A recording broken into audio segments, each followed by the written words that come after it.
Alô? Não, para mim está muito bom, obrigado.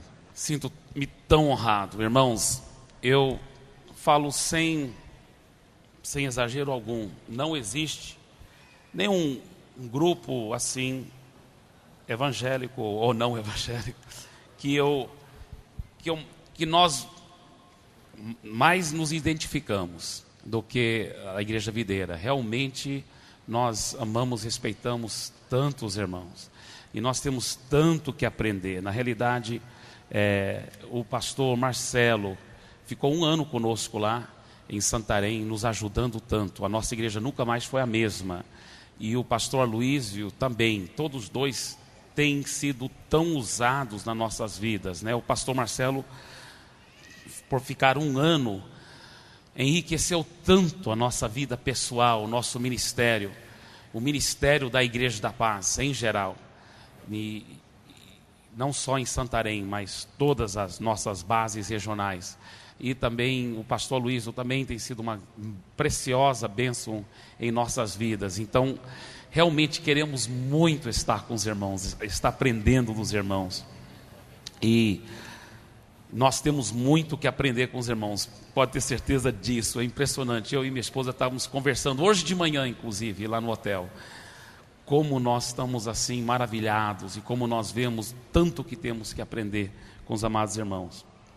Mas eu gostaria de dizer que, na realidade, a mensagem, ou o estudo, ou seja, o que você quiser chamar, que eu vou estar dando nesta manhã, não é tanto sobre essa área pastoral, de cuidar de ovelhas. Se Deus me der outra oportunidade, eu quero compartilhar isso aí também com os amados, algumas coisas nesta veia.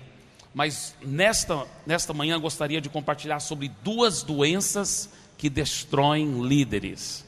2 doenças que destroem líderes. Todas as 2 doenças são pecaminosas, são malignas, são realmente coisas horrorosas que o diabo usa, infelizmente, para destruir líderes.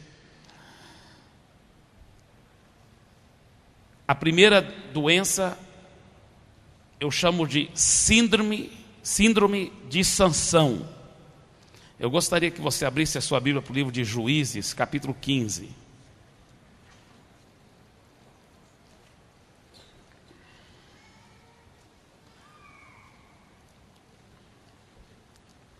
Juízes, capítulo 15. A partir do versículo 14.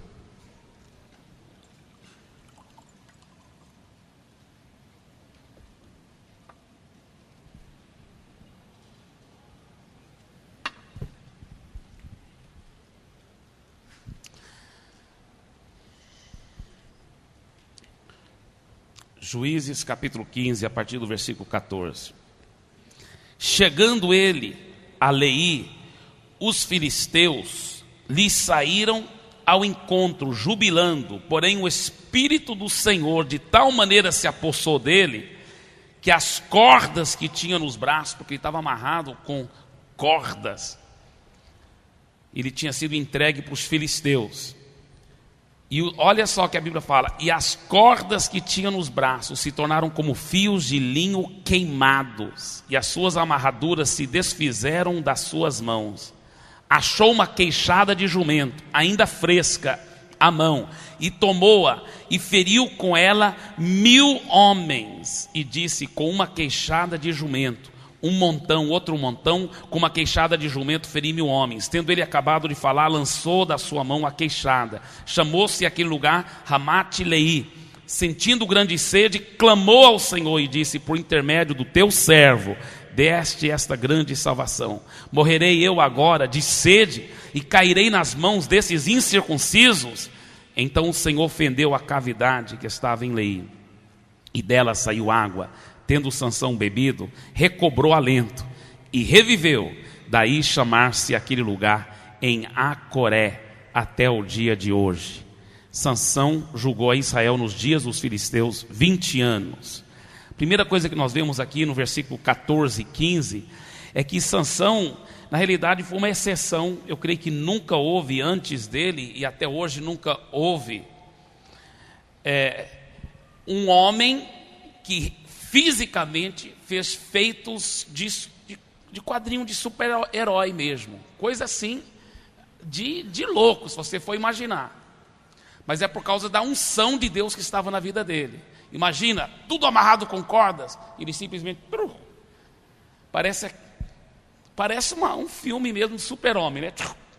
As cordas se arrebentam, ele pega uma queixada de jumento e luta contra uma parte do exército dos filisteus. Agora escuta bem, esses homens não vieram simplesmente com as mãos para matarem o Sansão. Com certeza eles devem ter vindo armados até os dentes, com espada, com lança, com todo tipo de faca e tudo. E o Sansão pega uma queixada de jumento e mata 1000. Se tivesse matado 20, já seria uma coisa assim extraordinária para pessoas super armadas, e ele só com uma queixada de jumento já seria uma coisa quase sobrenatural. Mas 1000 homens. Mas o que? Por que ele fez isso? A Bíblia fala no versículo 14: porque o Espírito do Senhor de tal maneira se apossou dele. Então ele era uma pessoa muito ungida. Jamais ele poderia agir assim se ele não tivesse tanta unção e muita vitória. Um homem muito bem sucedido.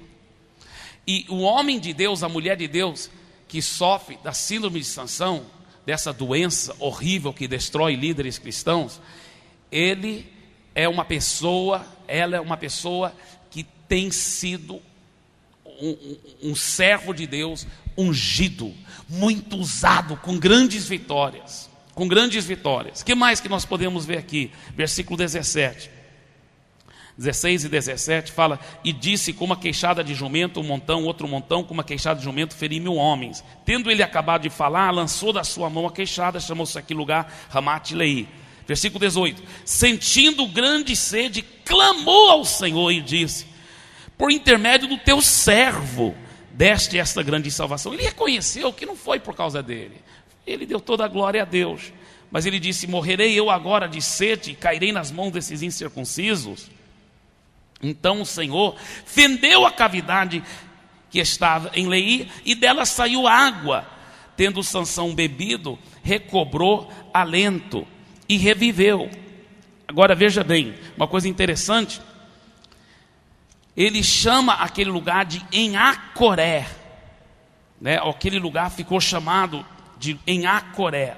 Em-Acoré quer dizer manancial daquele que clama. Manancial daquele que clama. Veja bem, ele era um homem de Deus, era ungido, tinha muitos resultados ministeriais, se quiser colocar assim. Ele clamava a Deus, ele sabia orar e clamar e receber resposta de oração. Ele não estava brincando com Deus. O que acontece? Agora veja o último versículo desse capítulo. Sansão julgou a Israel nos dias dos filisteus 20 anos. Ele tinha tido problemas sérios antes, com mulheres. Mas agora tudo indica que ele, depois disso, se endireitou. E agora estava vivendo uma vida, talvez até santa. 20 anos. Olha, 20 anos, irmãos, não é 20 dias. Não são 20 semanas. Não são 20 meses. É muito tempo. Muitas vezes nós só lembramos como Sansão era tão fraco no caráter dele, fraco com as mulheres, mas nós esquecemos que ele passou muito tempo, tudo indica, vivendo uma vida moralmente pura, correta. Agora, veja o próximo versículo. Sansão foi a Gaza e viu ali uma prostituta e coabitou com ela. Agora, ele era o grande juiz de Israel. Você acha que ele iria a Gaza para ir para uma prostituta do povo incircunciso? Você acha que ele ia como Sansão? Eu acho que não. Ele usou disfarce. Se fosse hoje em dia, ele teria colocado uma peruca, um óculos escuro. Eu não sei que tipo de disfarce que ele usou, mas tudo indica que ele foi disfarçado lá e não estava como que um grande juiz ia do povo de Israel, ia para o povo inimigo se prostituir. Não, ele estava indo pensando que ninguém ia descobrir esse pecado dele, eu acho. E às vezes grandes homens de Deus começam a se achar um pouco imunes. Não, Deus entende, ninguém está me vendo, eu estou num lugar totalmente diferente. Ele estava em Gaza, que era a capital dos filisteus, era a cidade capital dos inimigos. Mas deve ter falado, ninguém vai descobrir quem eu sou lá, eu vou entrar disfarçado, eu faço o que eu quero fazer, vou só aliviar um pouco meus desejos carnais, tudo vai dar certo. Como o diabo estava já começando a enganá-lo horrivelmente. Mas olha o que acontece. Olha o que acontece. Versículo 2. Foi dito aos gazitas: Sansão chegou aqui. Cercaram-no, pois, e toda a noite o esperaram às escondidas na porta da cidade. E toda a noite estiveram em silêncio, pois diziam: esperaremos até ao raiar do dia, então daremos cabo dele. Então fecharam os portões da cidade, pegaram muitos homens armados até os dentes e falaram: agora a gente vai matar esse homem, agora pegamos ele. Ele entrou aqui disfarçado, achou que ia poder se esconder. Aí eu imagino o que aconteceu. Olha o que a Bíblia mesmo fala, versículo 3. Porém Sansão esteve deitado até a meia-noite, então se levantou. Por que você acha que se levantou meia-noite e não de manhã? Eu acho que a razão principal é porque ele se sentiu tão horrível, sabe? Poxa, rapaz, eu caí em pecado de novo, depois de tantos anos eu estou andando em vitória. Que é isso? Ele se sentiu tão podre, tão sujo. Ele diz: tem que sair dessa. E ele então, posso imaginar que ele falou: mas eu vou sair dessa cidade, é meia-noite, eu vou sair sem ninguém me saber que eu estive aqui. E ele vai, chega até os portões da cidade e não sabe, todo mundo está calado, todos eles só esperando para poder atacar o Sansão. E olha o que a Bíblia fala: deitando até a meia-noite, então se levantou. E ele chega lá e os portões estão trancados. É aqueles cadeados enormes. Aqueles portões naquela época, você sabe que as muralhas eram muito altas. Os portões eram uma coisa de louco, aquelas portas grossas de madeira, aquela coisa assim enorme, aqueles portões enormes, e estavam trancadas. E eu posso imaginar que quando ele viu aqueles portões trancados, a Bíblia não diz isso, mas eu não duvido que ele encostou a cabeça e falou: oh meu Deus, eles querem me pegar, eles descobriram que eu estou aqui. Eu não duvido que ele falou: me perdoe o meu pecado, Senhor, eu prometo que eu nunca mais faço isso, só me livra dessa, por favor. E de repente a unção vem sobre ele de novo. Sabe o que ele faz? Ele não quebra os cadeados, não. Ele não quebra os cadeados com a unção. Ele pega as duas folhas daqueles enormes portões, pega dois portões e levanta. E olha o que a Bíblia fala: e pegou ambas as folhas da porta da cidade, com suas ombreiras, arrancou tudo, arrancou da muralha, da argamassa, de tudo, arranca tudo de uma vez, uma coisa de super-herói mesmo, né? E pega aquelas coisas. Você já viu aquelas fotos do super-homem carregando um navio, né? Mas esse tipo de coisa. E pega aquelas duas portas, e o que a Bíblia fala?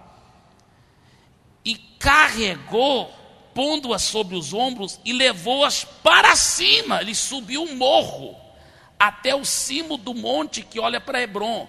Gaza ficava perto do mar Mediterrâneo. E ele subiu um morro, a serra, como se fosse de Santos para a cidade de São Paulo. Subiu o morro. Sabe quantos quilômetros que fica até em cima do monte Hebrom? 70 quilômetros. 70 quilômetros. Subindo o morro, com aquele peso, uma coisa de louco. Nenhum homem dava conta nem de levantar aquilo. Ele não somente levantou, ele andou por 70 quilômetros e colocou em cima do monte. Como que eles iam poder tirar aquilo de lá? Era uma loucura.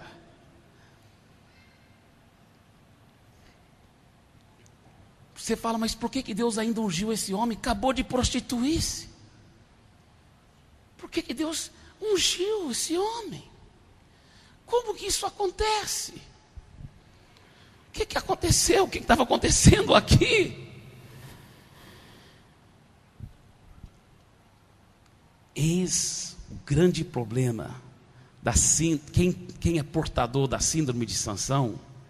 Ele é impressionante algumas características, alguns sintomas desta doença. Escuta bem. Em primeiro lugar, coragem em vez de arrependimento. Você fala, mas talvez ele pediu perdão a Deus. Sim, mas pedir perdão a Deus e ter um arrependimento profundo, que compreende o tanto que ele feriu o coração de Deus, são duas coisas totalmente diferentes.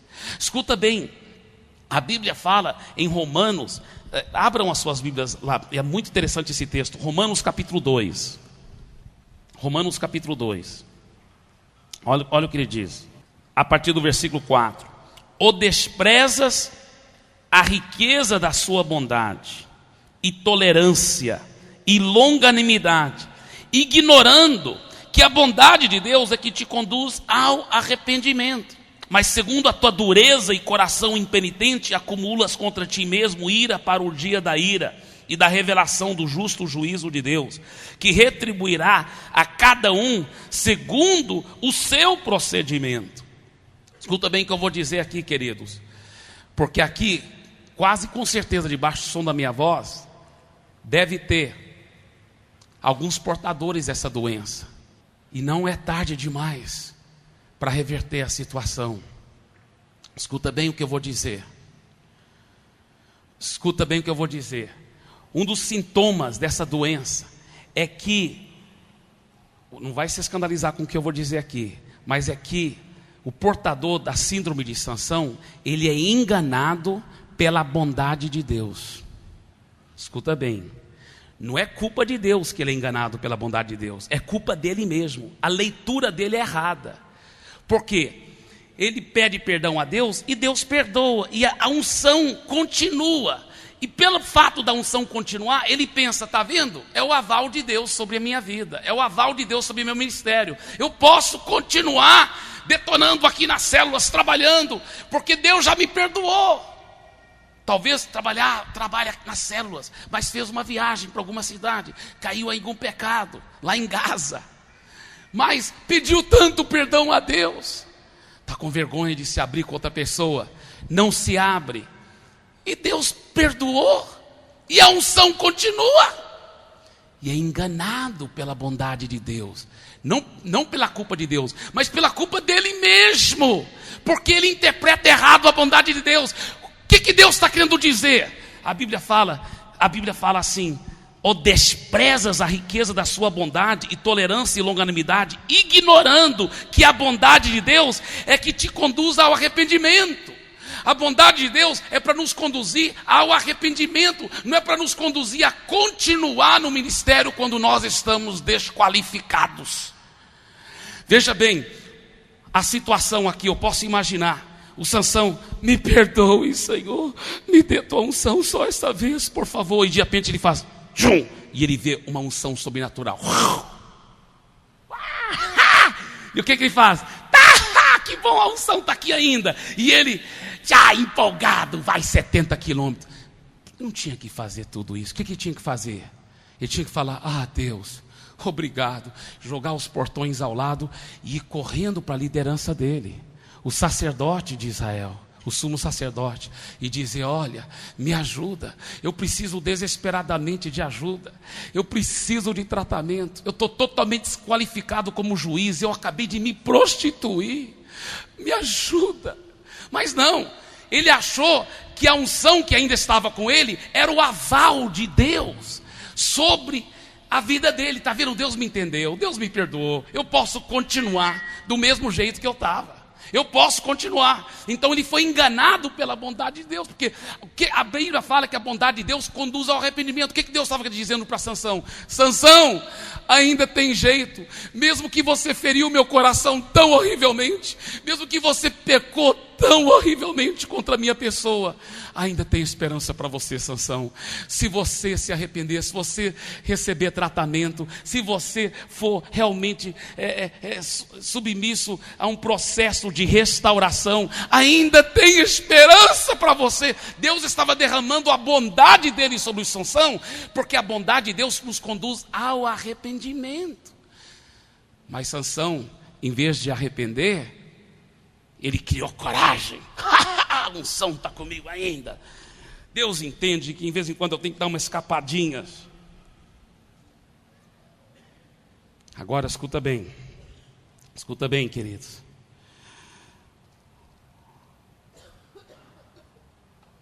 Segunda coisa, ele usufruiu da unção para ganhar resultados ministeriais, em vez de usufruir da unção para crescer no temor do Senhor.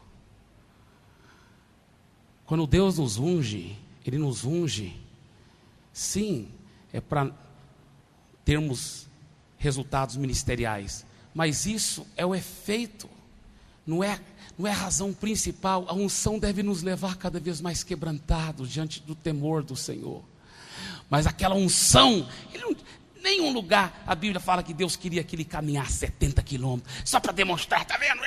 Era para ele estar se arrependendo. Poxa, ele acabou de prostituir, ele acabou de se desqualificar do ministério, ele era juiz de Israel. A Bíblia fala que a liderança tem que ser irrepreensível. A Bíblia fala isso, quem quer ser líder tem que ser irrepreensível. Mas quantos pastores hoje em dia, irmãos, ao redor do Brasil, graças a Deus, eu não falo isso para jogar confete, mas a gente vê que a outra realidade aqui na Igreja Videira, glória a Deus, é uma igreja que preza a santidade, preza o cuidado. Mas mesmo numa igreja que valoriza tanto uma vida de santidade, uma vida de temor de Deus, pode ser que haja alguém aqui, algum líder de célula, algum líder em treinamento, ou até algum discipulador, que está sutilmente começando a ter alguns sintomas da síndrome de Sansão, e ainda não é tarde demais. Não seja enganado pela bondade de Deus. A bondade de Deus é para te levar ao arrependimento, à transparência com a sua liderança, a ser tratado, e não pensar, eu vi aquele site pornográfico na internet, mas já pedi perdão a Deus, está tudo bem, eu vou continuar supervisionando as células aqui, Deus está me abençoando, olha como eu preguei, o pessoal chorou, tanta gente converteu, está vendo como Deus está me ungindo? Deus, a bondade de Deus está sobre a sua vida, não para você explorar a unção para ganhar resultados ministeriais, mas essa bondade de Deus está aí para te conduzir ao arrependimento, meu irmão. A bondade de Deus, diz Romanos 2,4, nos conduz ao arrependimento, ao arrependimento, ao arrependimento, ao arrependimento.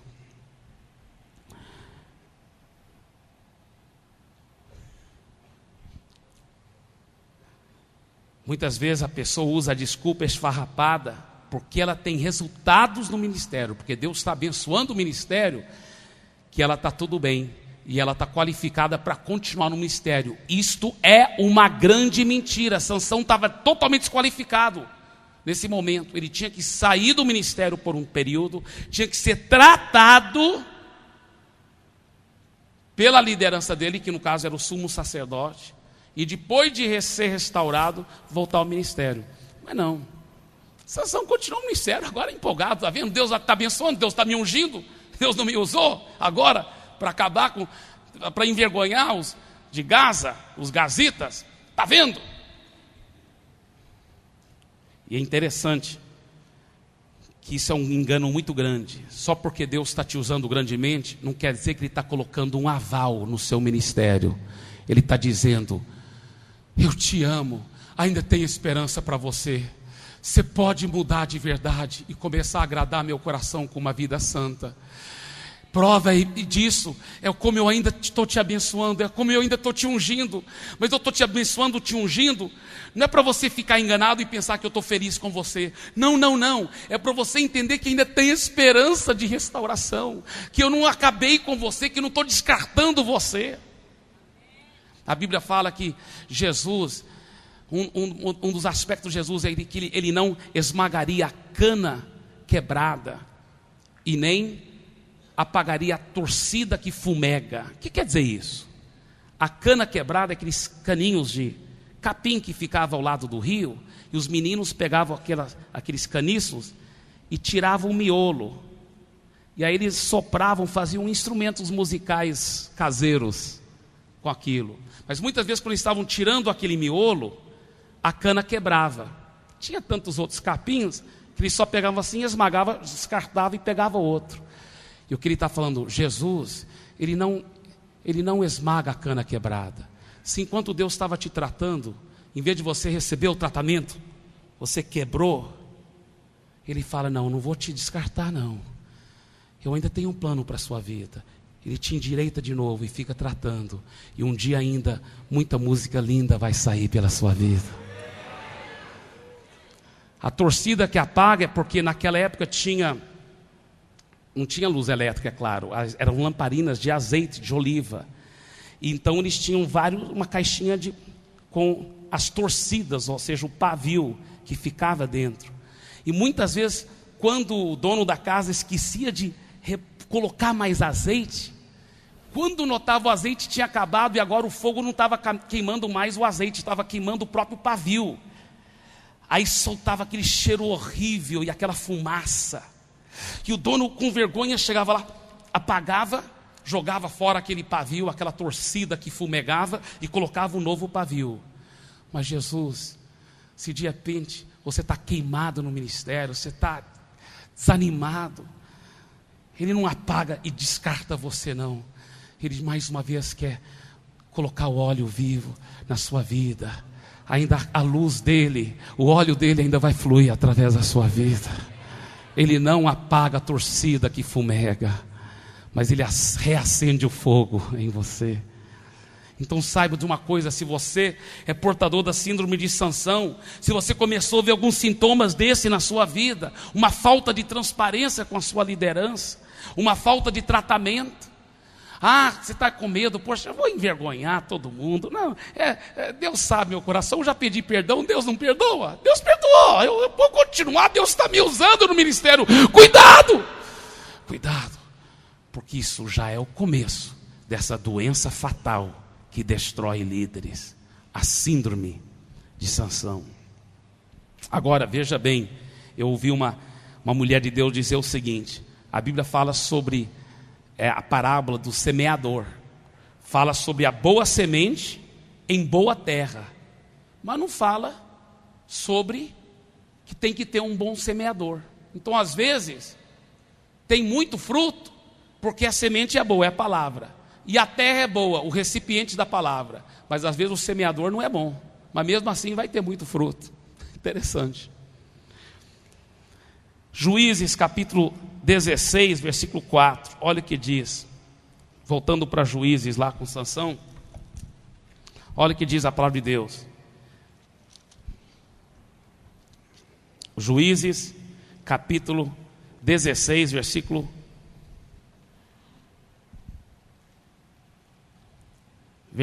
4. Depois disso, aconteceu que se afeiçoou a uma mulher do vale de Soreque, a qual se chamava Dalila. Ai. Você sabe que foi através da Dalila que ele finalmente teve a sua queda fatal. Interessante. Isso é uma grande verdade.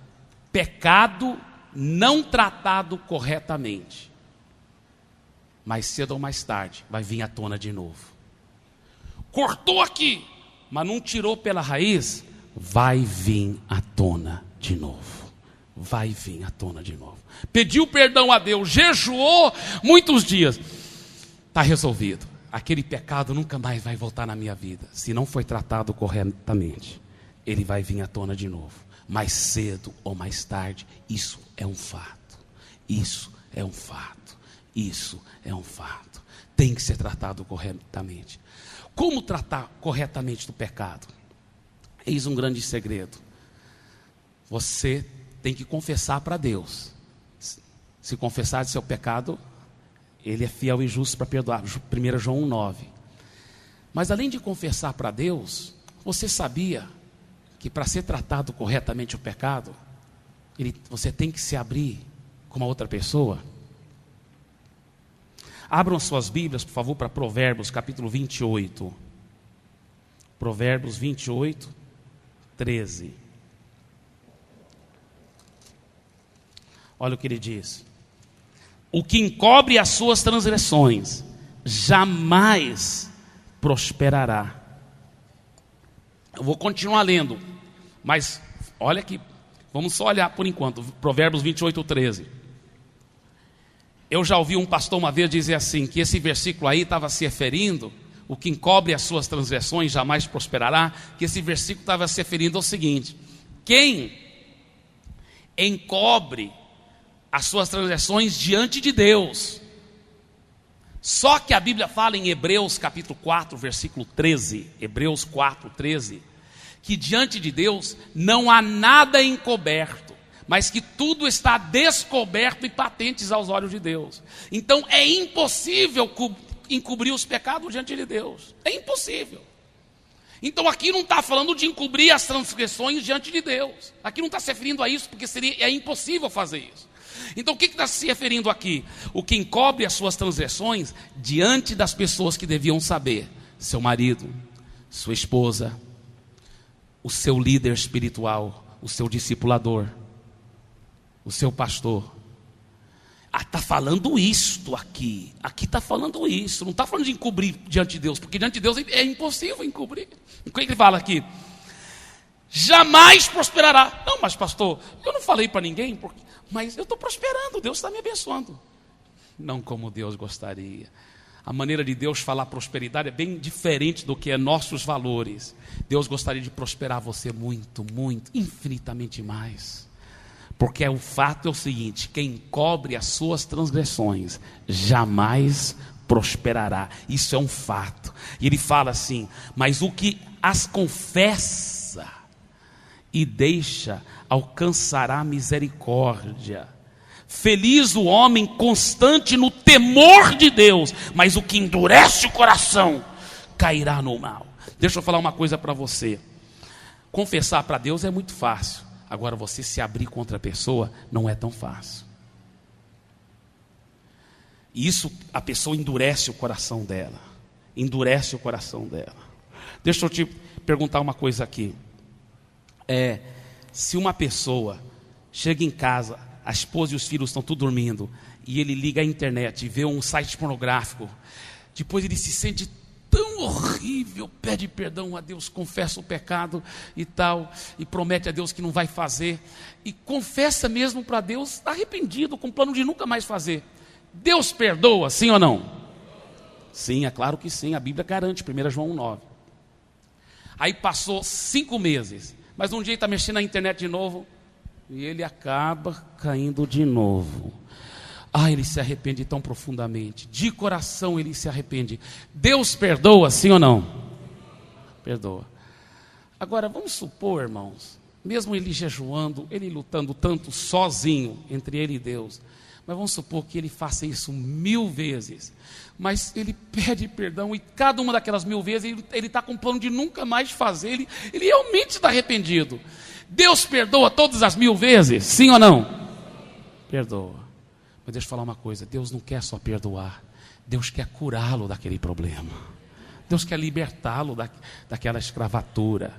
E deixa eu falar uma coisa para você: para receber perdão, 1 João 1,9 nós confessamos para Deus, mas para receber cura, Tiago 5,16, que fala: confessai os vossos pecados uns aos outros e orai uns pelos outros para serdes curados. E o contexto lá é com a liderança. Lá estava falando sobre presbíteros orando sobre a sua vida e para a sua cura. E lá o contexto é você se abrindo com a sua liderança espiritual, com a sua cobertura espiritual. Irmãos, eu era um líder cristão e eu sofria da síndrome de Sansão. Eu achava, não, Deus, eu sabia que era horrível o pecado, eu queria vencer o pecado, mas eu pedia muito perdão de Deus e Deus continuava a me usar.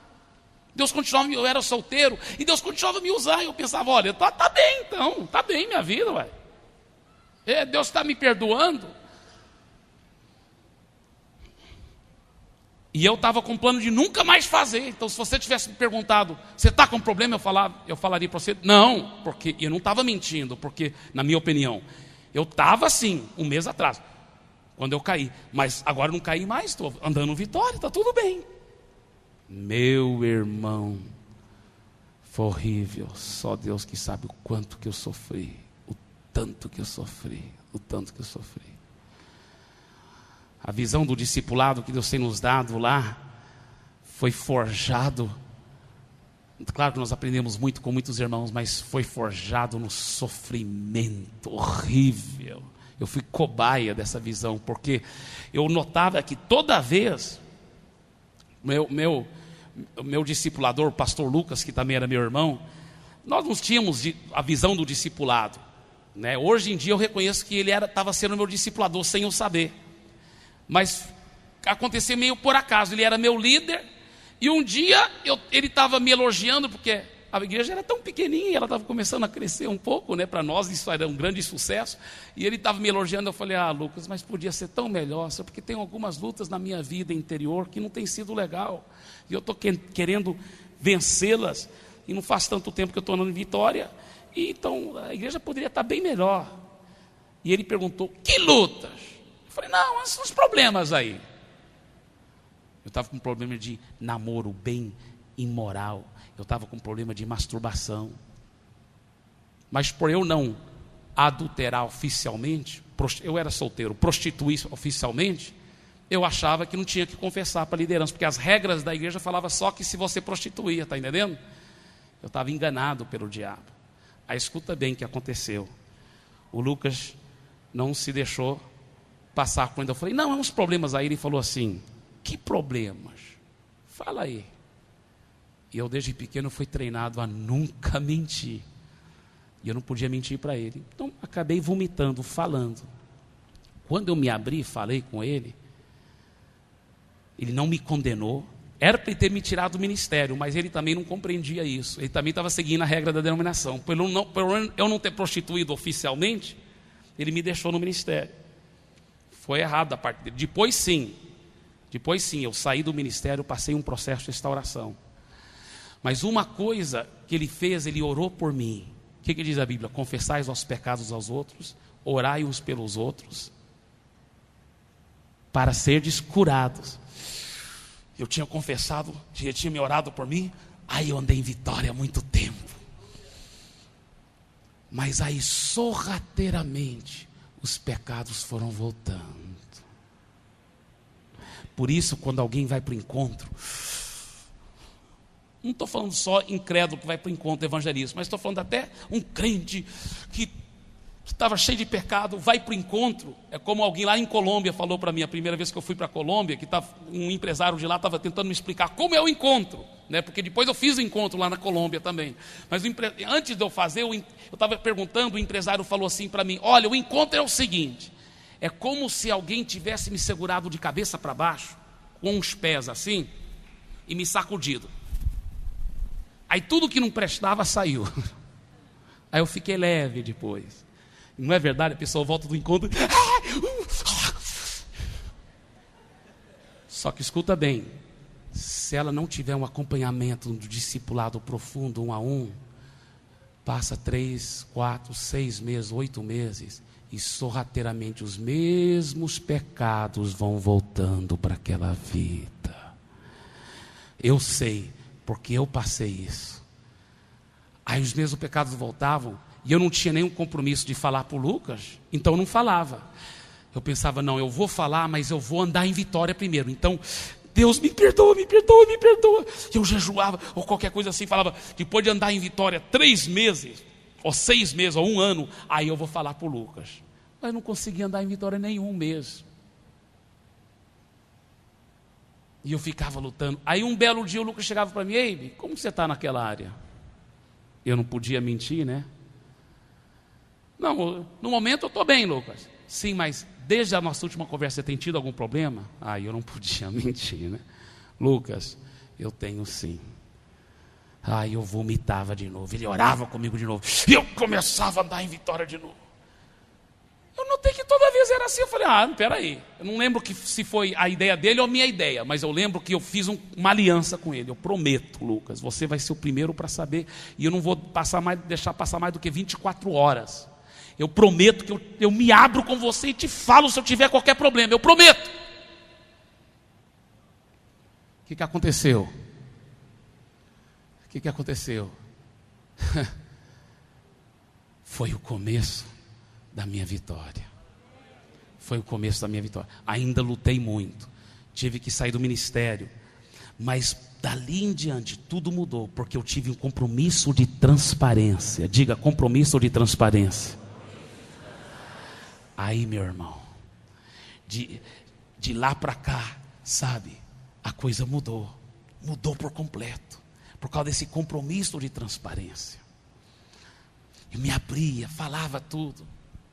Aí aconteceu, inclusive o pastor Marcelo até sabe um pedacinho dessa história, porque ele foi um que me ajudou, do que eu vou falar aqui. A Bíblia fala que a nossa liderança é como um guarda-chuva sobre a nossa vida, que nos protege, que o diabo e os principados do mal nos lugares celestiais, que eles estão procurando alguém para devorar. Então eu considero que os ataques do diabo descem com dardos inflamados como a chuva, e a sua liderança serve de cobertura, de proteção. Está entendendo? E eu vou te falar como solteiro ainda, andei em vitória absoluta por muito tempo, andando em vitória contra a masturbação, contra tudo. E ainda como solteiro tive um corte, nós chamamos romance real lá, né? Assim, muito de acordo com os princípios de Deus. Não sei como não sei exatamente como são os seus princípios assim. Eu sei que vocês são bem radicais, como nós também somos lá. Por exemplo, com a minha esposa Andréia, eu nem segurei na mão dela romanticamente, porque às vezes a gente estava no culto assim, o pastor falava, todo mundo pega na mão do outro, e eu aplicava fé, não vou sentir nada aqui. Mas durante o nosso romance real, nossa amizade especial, eu nem segurei na mão dela romanticamente, até o meu irmão, pastor Lucas, nos declarar noivos oficialmente. Aí mesmo depois daquilo, era um abraço de lado, um beijinho. Oh, glória a Deus, aleluia.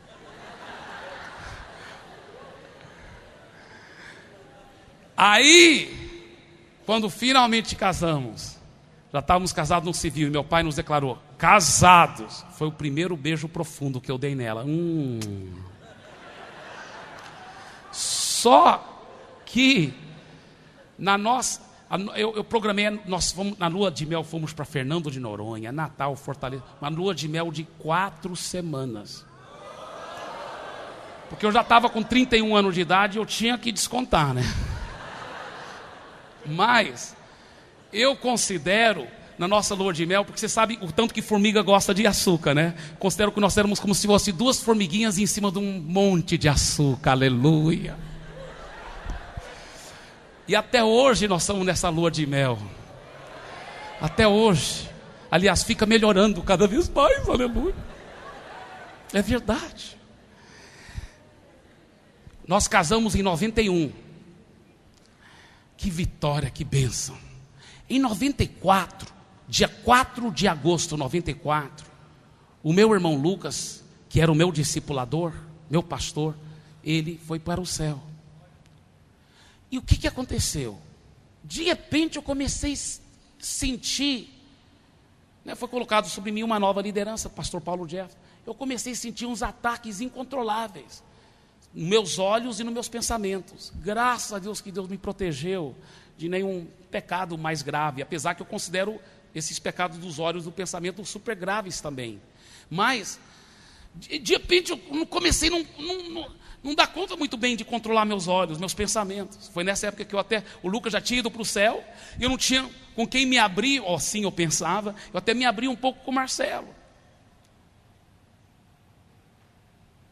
Só que o Marcelo não era meu líder, não era minha cobertura, você está entendendo? E entre agosto e dezembro, com os olhos e os pensamentos, eu sofri horrivelmente. E me deu um santo pavor, que eu comecei a ficar com medo. Meu Deus do céu, eu quero ficar, se a vala é aqui, eu quero ficar longe. Eu sei que pecar com os olhos e os pensamentos é o começo de aproximar-se da vala, e eu quero ficar longe. E me deu um pavor, eu falei, Deus. E eu lembro que nós estávamos naquela conferência profética que vocês organizaram, você e o Aloísio, e o Aloísio estava muito rouco, ele queria que eu pregasse no lugar dele. Eu falei, não, você não entende, eu não estou pronto, não estou preparado, porque eu estava lutando ainda com meus olhos, meus pensamentos, naquela ocasião, em dezembro. Isso foi de agosto a dezembro. Foi horrível, horrível, me deu um medo de cair em pecado. Eu não queria, Deus sabia que eu não queria, e Deus me guardou, graças a Deus. Mas eu lembro que lá, a Valnice tinha acabado de pregar, no sábado à noite, que no domingo que ela soltou a bomba sobre o negócio sábado, né? Mas no sábado à noite ela tinha pregado uma mensagem, não sei se você lembra. Naquele sábado fogo desceu naquele auditório, mas foi um fogaréu. E eu aproveitei, eu estava na fileira da frente, ou a primeira ou segunda fileira, mas era todo mundo gritando, eu aproveitei. E eu lembro que eu gritei, eu chorei, eu me esgualei diante de Deus. Eu falei, Deus, me mostra o que está acontecendo, tenha misericórdia de mim, eu não quero cair, o Senhor tem que me proteger. Rapaz, eu fiquei desesperado, e Deus me deu uma visão. Eu sei que parece estranho, só faz 10 anos atrás, foi em 94, dezembro de 94, exatamente 10 anos atrás, mas eu até hoje não lembro se eu estava dormindo ou acordado, não sei se foi durante aquela noite, ou se foi naquela hora que eu estava gritando. Eu não lembro se eu estava dormindo ou acordado, eu não sei se eu estava com os olhos abertos ou os olhos fechados, mas eu vi uma visão claramente, e a visão foi essa. Deus me mostrou, eu estava aqui, debaixo de um guarda-chuva, protegido dos ataques do diabo, feliz da vida.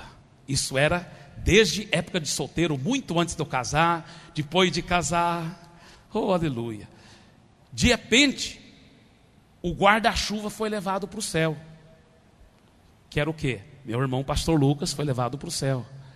Aí na visão, quando o guarda-chuva foi levado para o céu, e eu estava exposto de novo aos ataques do diabo, falei, Deus, mas eu tenho um novo guarda-chuva, que é o pastor Paulo Jeff, e o senhor sabe muito bem que eu me alegro em me submeter a ele, eu sou submisso, eu obedeço a ele, e eu estou feliz, eu creio mesmo que é da tua vontade que ele seja meu novo líder. E Deus falou assim para mim, é verdade, você tem um novo guarda-chuva. Aí ele me mostrou outro quadro, eu estava aqui e eu tinha um novo guarda-chuva, pastor Paulo Jeff, só que eu não estava embaixo do novo guarda-chuva.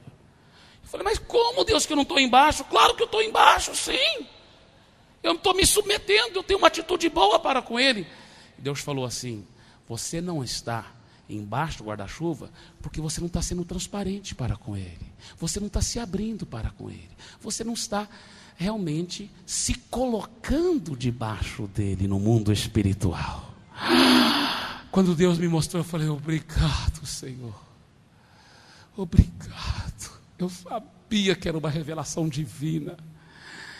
E eu lembro lá na conferência profética mesmo, entre uma reunião e a outra, eu peguei o Paulo, lá no auditório mesmo, estava um auditório grande, e eu peguei o Paulo lá num cantinho, ou num lugarzinho lá, e comecei a falar com ele. Eu tenho pecado nessa área de meus olhos, do meu pensamento. E quando eu fui ver, de repente eu estava confessando tão alto, que aquilo estava tão entalado, que eu pensei, meu Deus, outras pessoas estão ouvindo, mas eu pensei, não estou nem aí se todo mundo ouvir, porque daqui para trás, daqui para frente vão andar em vitória. Agora escuta bem, tem 2 tipos de vômito, né? Tem aquele tipo de vômito, desculpa irmãs eu usar essa ilustração, Mas o vômito é para tirar algo de podre de dentro de você que te fez mal. O vômito é Deus que colocou. E o confessar o pecado é vomitar, é tirar algo podre que está te fazendo mal. E tem dois tipos de vômito. Um vômito que você não sabe muito bem se você vai vomitar ou se não vai, não é mesmo? Então você vai lá para o banheiro, não sabe se vai vomitar. Mas tem outro tipo de vômito, que você está longe do banheiro, de repente,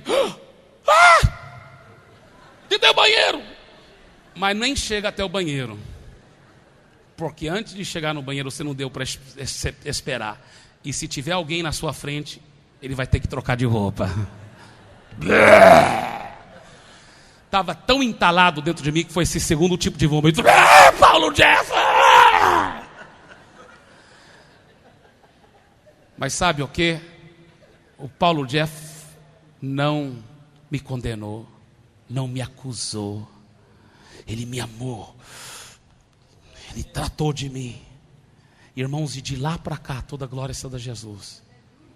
Eu tenho me aberto com Ele. E até nessas áreas de olhos e pensamento, de lá para cá, faz 10 anos, eu só tenho crescido mais e mais, e mais, e mais em vitória. Mas eu tenho aprendido um grande segredo. Confessa as suas tentações, para nem precisar de confessar pecado. Já na hora da tentação, já estou me abrindo com Ele. Ser transparente. Eu sei que às vezes ele pode até achar eu ridículo, porque eu falo tudo, eu me abro toda hora. Eu gosto de ir lá na casa dele, no nosso discipulado, e eu me abro, a gente conversa, ele me aconselha, eu me abro sobre tudo. Aí quantas vezes eu ajoelho, não diante dele, mas diante de Deus, eu faço questão de ajoelhar e pedir ele para orar. Ora sobre mim, porque a Bíblia fala: confessai os vossos pecados uns aos outros e orai uns pelos outros para serdes curados. Meu irmão, ele ora sobre mim. E quantas vezes eu saio da casa dele, eu estou bem com Deus, eu estou bem com a minha liderança, eu estou transparente com minha esposa, com minha liderança, eu estou, sabe, meu relacionamento está bem com Deus, com minha esposa, com minha liderança. Meu irmão, estou pronto para enfrentar qualquer desafio. Sai da frente, capeta, sabe? Eu estou mastigando prego, cuspindo fogo, fumaça saindo das orelhas. Sai da frente, diabo, porque lá vou eu para ganhar o mundo para Jesus. Aleluia. Amém?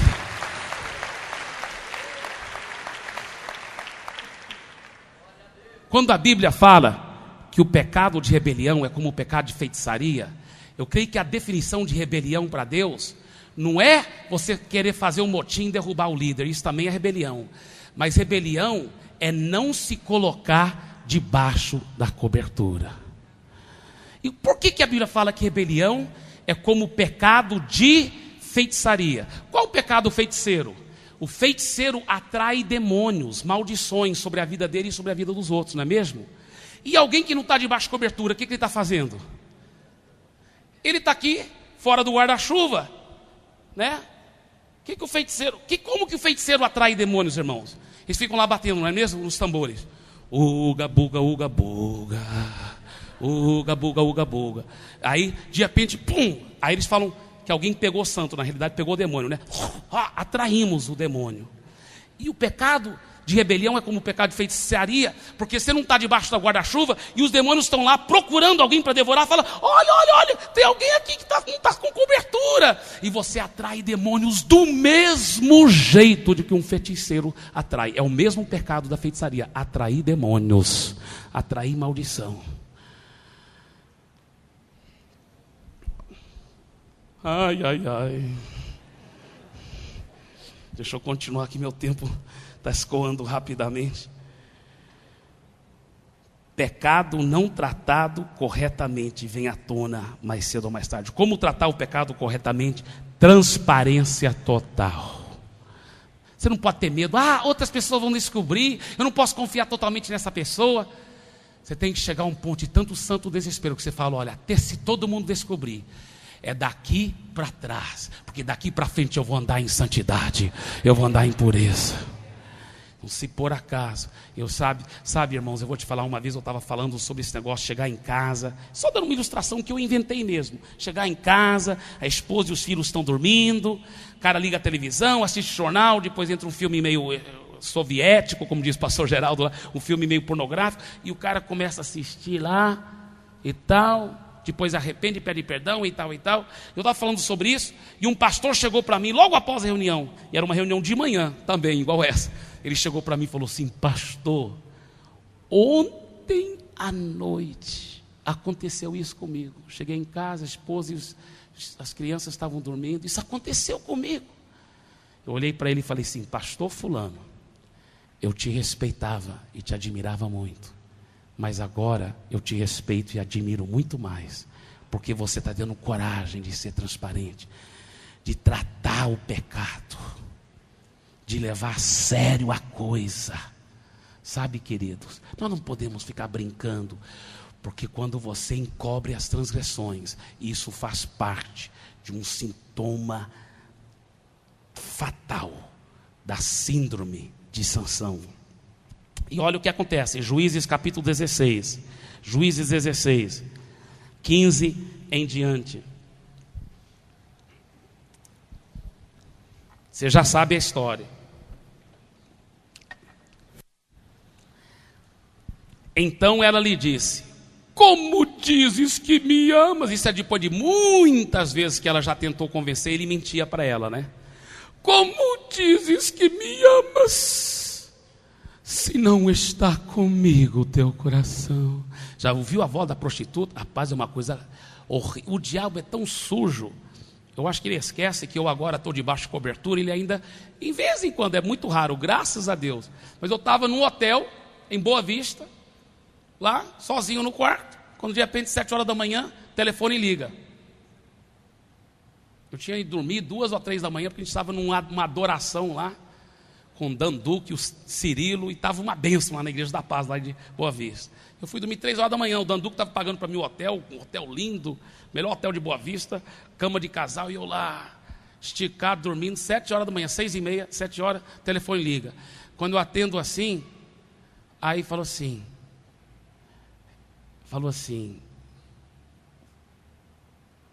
esse é o quarto 102?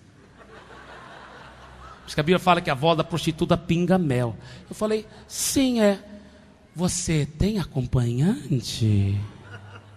Aí eu falei, olha, minha esposa não está aqui no momento, mas eu estou sim, muito bem acompanhado pelo Espírito Santo de Deus. Ela falou, tá, então vou procurar outro ramal.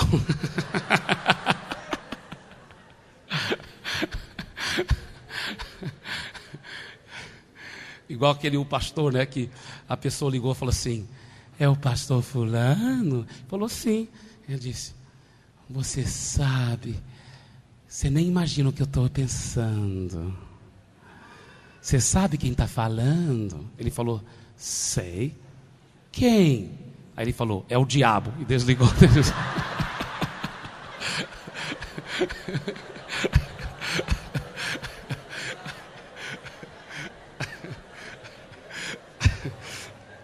Mas deixa eu continuar aqui.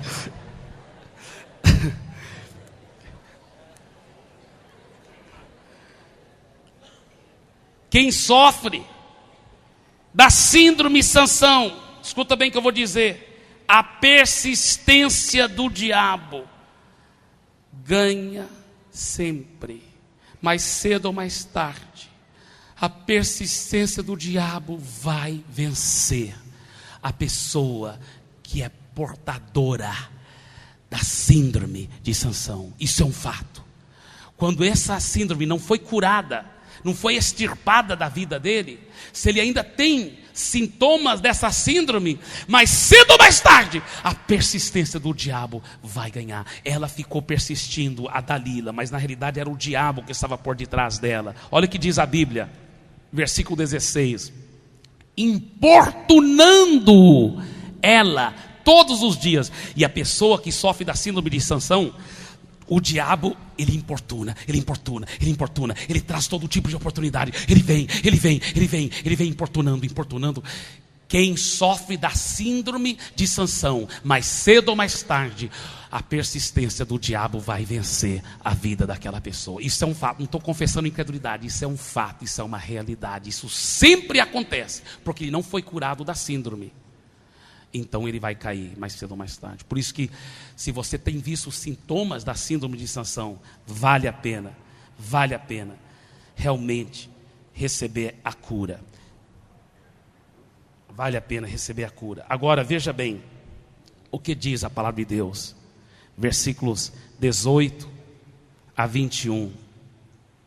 Vendo, pois, Dalila, que já ele lhe descobrira todo o coração, mandou chamar os príncipes dos filisteus, dizendo: subi mais esta vez, porque agora me descobriu ele todo o coração. Então os príncipes dos filisteus subiram a ter com ela, e trouxeram com eles o dinheiro. Então Dalila fez dormir Sansão nos joelhos dela, e tendo chamado um homem, mandou rapar-lhe as 7 tranças da cabeça. Passou ela a subjugá-lo, e retirou-se dele a sua força. E disse ela: os filisteus vêm sobre ti, Sansão. Tendo ele despertado do seu sono, disse consigo mesmo, olha aqui, isso aqui é impressionante. Disse consigo mesmo. O que ele disse? Sairei ainda esta vez como dantes. Interessante. Quem sofre da síndrome de Sansão pensa que ele sempre vai poder escapar, mas mais cedo ou mais tarde o pecado o achará. Mas ele sempre é enganado pelo diabo para pensar: ele vai escapar. Eu vou escapar dessa vez como dantes. E me livrarei. E olha, talvez uma das frases mais tristes de toda a Bíblia Sagrada. Porque ele não sabia ainda que já o Senhor se tinha retirado dele. Oh, meu Deus. Não existe, eu acho, uma frase mais triste em toda a Bíblia, talvez. Porque ele não sabia ainda que já o Senhor se tinha retirado dele. Então os filisteus pegaram nele, lhe vazaram os olhos e fizeram descer aonde? A Gaza, o mesmo lugar aonde tinha pecado, que continuou encoberto. Sempre volta para o mesmo lugar, a Gaza, a Gaza, a Gaza. Quando menos se espera, vem a destruição sobre o portador da síndrome de Sansão. Quem sofre dessa doença, quando ele menos se espera, pá, vem. Por isso que às vezes você está sabendo de um grande homem de Deus, de repente, pum, explodiu uma bomba, acabou tudo. Por quê? Quando ele menos se espera, vem a destruição completa. Vem para arrebentar, vem para acabar. E não é porque a Bíblia não avisa sobre essa seriedade. Abra sua Bíblia, por favor, para Provérbios, capítulo 6. E eu estou sentindo de Deus, nós não vamos falar da segunda doença, não. Não seriamente, porque eu quero também ouvir muito o pastor Marcelo, e eu não quero entrar na outra, porque eu quero me acampar nessa aqui, encerrando aqui, e de nos dar oportunidade para as pessoas se arrependerem dessa aqui, se tiver alguém aqui com essa síndrome, tá? Ou sintomas dessa síndrome, tá? De coração eu quero isso. Então escuta bem, Provérbios capítulo 6, Provérbios capítulo 6, versículo 12 a 15, olha o que diz. O homem de Belial, o homem vil, é o que anda com a perversidade na boca, acena com os olhos, arranha com os pés e faz sinais com os dedos. No seu coração a perversidade, todo o tempo maquina o mal, anda semeando contendas, pelo que a sua destruição virá o quê? Repentinamente, pum, subitamente será quebrantado, sem que haja cura. Provérbios 29, primeiro versículo. O homem que muitas vezes repreendido endurece a cerviz, será quebrantado de repente, sem que haja cura. Mas não é só no Velho Testamento não, olha o Novo Testamento, Hebreus capítulo 10. Hebreus capítulo 10. Hebreus capítulo 10. Endurece a cerviz é aquela pessoa que não se dobra, que endurece aqui o cangote. Cerviz. Hebreus capítulo 10. Obrigado, pastor Marcelo. Hebreus capítulo 10, versículos 29 a 31. Olha o que diz: de quanto mais severo castigo julgais vós, será considerado digno aquele que calcou aos pés o Filho de Deus e profanou o sangue da aliança, com o qual foi santificado, e ultrajou o Espírito da graça. Ora, nós conhecemos aquele que disse: a mim pertence a vingança, eu retribuirei. E outra vez, o Senhor julgará o seu povo. Horrível coisa é cair nas mãos do Deus vivo. Com Deus ninguém se brinca, mais cedo ou mais tarde,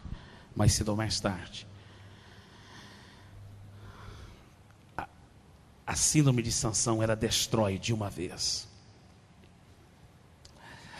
quando menos se espera. E por isso que, se por acaso você vê qualquer sintoma dessa síndrome, eu quero te desafiar para hoje mesmo você ter coragem de prometer a Deus duas coisas. Uma, um arrependimento profundo e muito mais completo. Você sabe que arrependimento tem níveis diferentes. Minha irmã, pastora Rebeca, ela fala que é como uma cebola, que tem várias camadas. Então, às vezes a pessoa arrepende, mas é um arrependimento meio superficial. Arrependimento superficial gera transformação superficial. Arrependimento profundo gera transformação profunda. Arrependimento contínuo gera transformação contínua.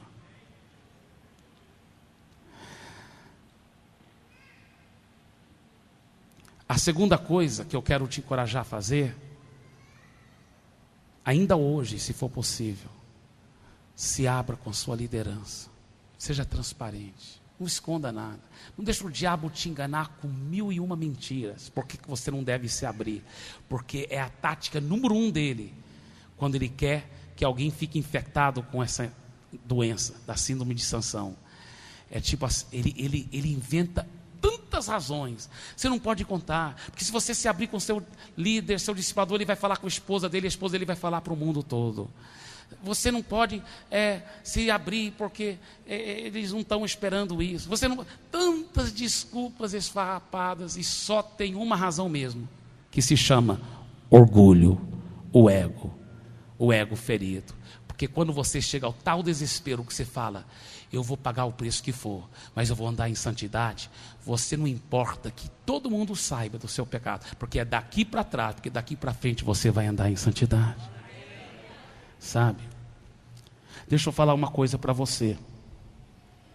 A Bíblia fala: o que encobre as suas transações jamais prosperará, mas aquele que confessa abertamente e deixa alcançará misericórdia. Aí no próximo versículo ele fala: o que endurece o seu coração como uma pedra, ele cairá no mal. Alguma coisa assim, que fala. Mas aí fala assim: mas o que é constante no temor de Deus, esse é abençoado. Essa pedra me faz lembrar daquela pedra que cobria o túmulo de Lázaro, lá em João capítulo 11. Aquela pedra simboliza as máscaras que muitas vezes nós usamos para encobrir os nossos pecados. Você sabe que no latim, a palavra sincero em português vem de latim, vem da palavra sincera, porque os atores gregos usavam máscaras de cera, e muitas vezes atrás daquela máscara sorridente tinha um ator triste. E quantas vezes estamos usando máscaras? Está tudo bem, está uma bênção, mas não está tudo bem, não está uma bênção como deve estar. Vamos ser honestos. Sabe, você não tem que parecer tão espiritual assim, irmãos. Tudo bem? Paz do Senhor, aleluia, graça. Não tem que ter esse sorriso de plástico. Sabe, Deus quer nos dar alegria genuína.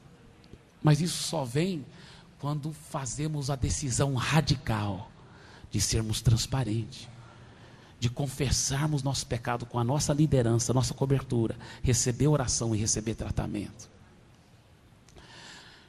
Você sabia que quando Jesus chega lá Lá estava o Lázaro, já 4 dias.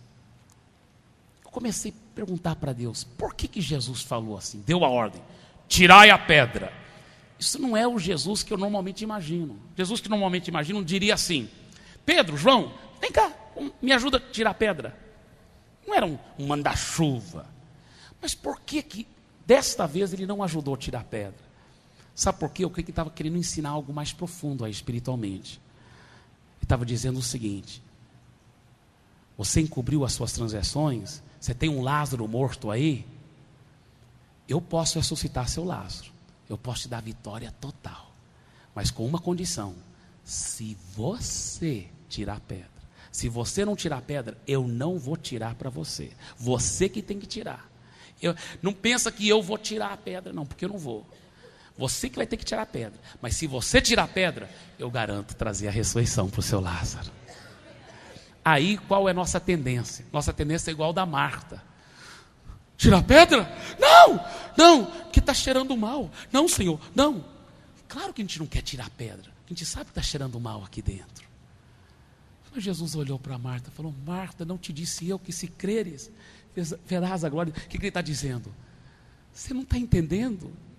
Não importa, Marta, que toda essa multidão vai cheirar o mau cheiro do cadáver de Lázaro. Sabe por que, Marta, não vai importar? Porque dentro de 1 minuto, toda a multidão vai ter esquecido do mau cheiro, porque toda a multidão vai ver o Lázaro pulando e louvando a Deus. Meu irmão, sabe, você chega ao ponto que você fala, pá, nem importa, sabe? Nem importa que a multidão sinta o mau cheiro. Por quê? Porque depois a multidão vai me ver ressuscitado, detonando, acabando com o diabo e vencendo grandes vitórias. Então eu quero realmente deixar um apelo aqui, radical, para você, de você fazer isso, você ser transparente. Talvez você fale, pastor Eibe, eu não tenho nenhum pecado grave, mas tem coisinhas que me incomodam. Entra ano e sai ano, por exemplo, talvez é na área de compras compulsivas. Vê uma coisa, é cartão de crédito, não dá conta de controlar. Às vezes é nessa área de impureza, mas não pecados horríveis, mas você sabe que você tem tido uma luta e falta mais transparência.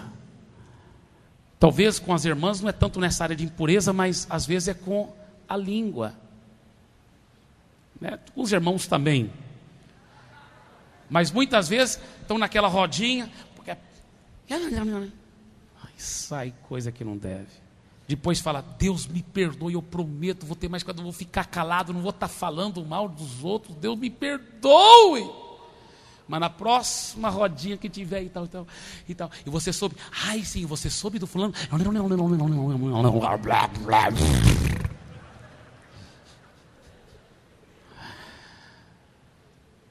Porque a santidade exterior nem sempre é interior, né? Eu costumo dizer que às vezes tem aquelas irmãs, cabelão longo, vestidão longo, que até ajuda a prefeitura a varrer as ruas, mas também tem uma língua comprida. Não adianta a santidade exterior somente. Escuta bem o que eu vou dizer. Talvez é na área de comida. Eu não sei qual é a área, mas se você tiver transparência, se você quiser cura, é com transparência. Então eu quero te dar essa oportunidade, porque eu aprendi o segredo. Quando você dá a oportunidade para a pessoa fazer um passo, eu vou ser transparente com a minha liderança, sim, eu vou me abrir, eu vou vomitar tudo, todos os detalhes, e eu vou receber vitória. Eu vou me arrepender. Eu lembro uma vez, eu estava num ginásio muito grande, ouvindo um pregador de fora famoso pregando, e estava cheio de pastores aquele ginásio, e aquele pastor falou assim, ele pregou sobre pastores com adultério, com a secretária e tanta coisa. Aí ele falou assim, deu um apelo, falou, quem quiser arrepender vem aqui para frente. Aí eu vi aquele monte de pastores indo para frente, e eu, como um bom fariseu, falei assim, que bom, agora o Brasil vai para frente, se Deus quiser. E eu comecei a imaginar, deve ter pastor aí até homossexual, pastor prostituto, pastor que está roubando da igreja. Ainda bem que estão tudo arrependendo. Graças a Deus que eu estou sendo tratado, eu tenho um discipulador, eu estou sendo transparente, eu não tenho nada que arrepender. Só que eu tinha levado vários discípulos lá para essa conferência em São Paulo. E quando eu fui ver, os meus próprios discípulos, pastores de alto nível, estavam tudo indo para frente também. Eu fiquei indignado, falei, depois eu vou conversar com eles, saber se tem algum pecado que não confessaram para mim. Aí de repente, eu olhei e vi o meu discipulador, pastor Paulo Jeff. Olha, depois do meu pai, é o homem mais santo que eu conheço no planeta Terra. É o homem mais santo que eu conheço no planeta Terra, depois do meu pai. E eu vi o Paulo Jeff humildemente lá para frente. Aí eu falei, não, então agora eu sei que não é esse povo que está errado, eu que estou errado. Mas eu pensei, mas de que eu vou me arrepender? Aí eu pensei, eu tenho que ir lá na frente, porque eu sei que o certo é ir lá na frente. Mas eu não estou entendendo por que eu devo ir lá na frente, vou ser hipócrita se eu for lá na frente. E eu não queria ficar na cadeira, porque eu sabia que eu já estava pecando por ficar na cadeira. Enfim, eu queria cavar um buraco e desaparecer. Isso é a verdade. Mas depois uma mulher de Deus pegou o microfone e falou, olha, muitas vezes eu me arrependo mesmo sem saber de que eu estou arrependendo. Mas eu só quero mais profundidade, mais santidade, mais transparência. E eu quero te dar essa oportunidade agora. Se você quer mais profundidade, mais transparência, mais santidade, vamos ficar em pé e pelo menos venha nessa direção. Saia do seu lugar, não fique no seu lugar. Se você quer mais santidade, mais profundidade, mais transparência.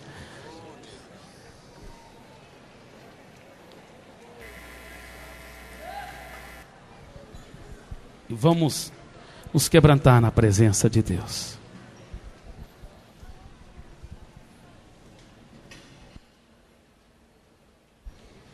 Eu também já estou aqui na frente e eu vou também me ajoelhar e orar. Se puder ter alguma música aí de adoração, de quebrantamento, talvez aquela renova-me, Senhor, não quero mais ser o mesmo. Enfim, qualquer uma que Deus dirigir aí, o ministério de adoração.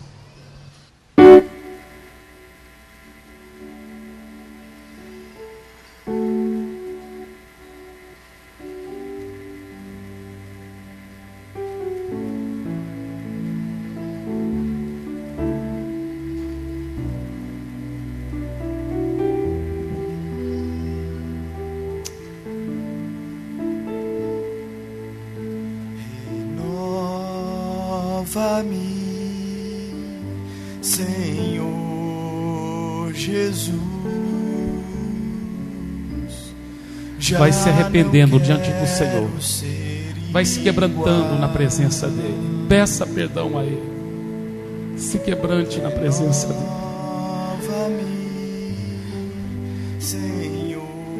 Faça uma aliança com Deus, que você vai ser transparente com a sua liderança, que você vai ser transparente até nas coisas mínimas. Faça uma aliança com Ele, uma aliança de transparência com a sua liderança. Dentro de mim, Senhor querido, necessita ser mudado, Senhor, porque tudo que há dentro do meu coração necessita mais de ti.